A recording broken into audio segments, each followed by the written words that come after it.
In 1986, doctors were still prescribing weeks of bed rest for back pain. And they were wrong. Not slightly wrong, completely backwards, because the very treatment designed to protect the body was quietly making it weaker. Muscles were shrinking, recovery was slowing, the pain was lasting longer, which is awkward when your entire treatment plan is basically just lie there. It took nearly a century for medicine to reverse this belief. This is the story of how one of the most trusted treatments in history died and how movement replaced the rest as medicine.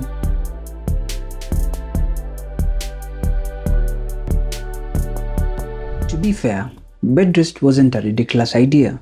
It actually made perfect sense. If a bone breaks, you mobilize it. If tissue is damaged, you protect it. If something hurts, you avoid stressing it. Pain was treated like a damage meter.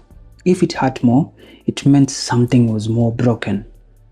Simple, comforting, and unfortunately incomplete, because the human body is not a porcelain vase. It's a biological system that adapts. When you stop moving, muscles shrink, joints stiffen, circulation slows. Even pain sensitivity can increase. In trying to protect the body, medicine accidentally trained it to become fragile, which is a bit like wrapping someone in bubble wrap and then being surprised when they forget how to walk.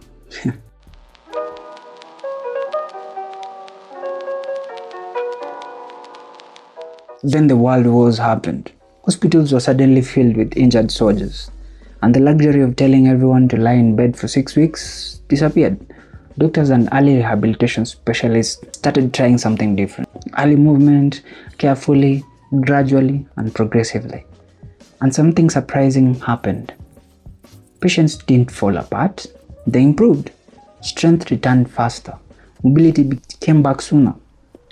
Morale improved too, which makes sense. Humans generally don't thrive emotionally. When their main activity is staring at the ceiling, the period quietly laid the foundation for modern physiotherapy,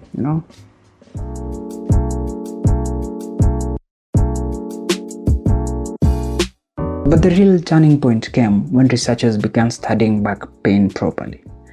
Instead of relying on assumptions, they ran controlled trials. They compared two groups, patients who stayed in bed and patients encouraged to stay generally active. And the results were uncomfortable for medicine. The people prescribed prolonged bed rest often recovered more slowly. Some even developed longer lasting pain. Meanwhile, the patients who stayed active tended to recover faster. One of the researchers who helped reshape how we understand back pain was Gordon Waddell. He emphasized that pain is not just about damaged structures. It is influenced by behavior, belief, and the nervous system. And this led to an important realization. Pain is not a damage meter, it's more like an alarm system. And sometimes, the alarm becomes overly enthusiastic. If you avoid all movement, never test the system safely, the alarm doesn't calm down, it gets louder. Rest is the situation. It's like turning off the lights in your house, but leaving the security alarm fully armed. Movement, which is progressive, controlled movement, is how you teach the system that the house is safe again. Not by ignoring the alarm, but by retraining it. By the 1990s and the early 2000s, clinical guidance around the world began to change. Organizations like the National Institute for Health and Care Excellence started recommending something very different. Avoid prolonged bed rest, encourage activity, use structured exercise therapy, which was a very polite way of saying maybe lying in bed for weeks wasn't the best plan. Physiotherapy began evolving into a science built on exercise physiology, neuroplasticity, and load adaptation.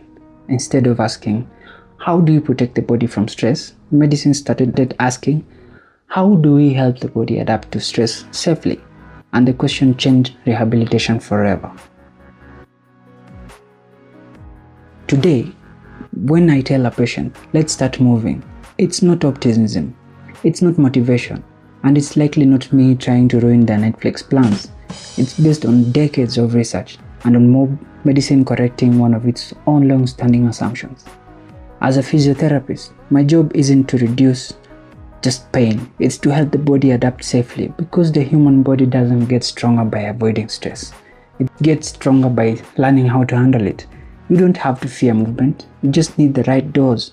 The day bed rest died was the day rehabilitation truly became scientific, and we are still discovering just how powerful intelligent movement can be. See you in the next one.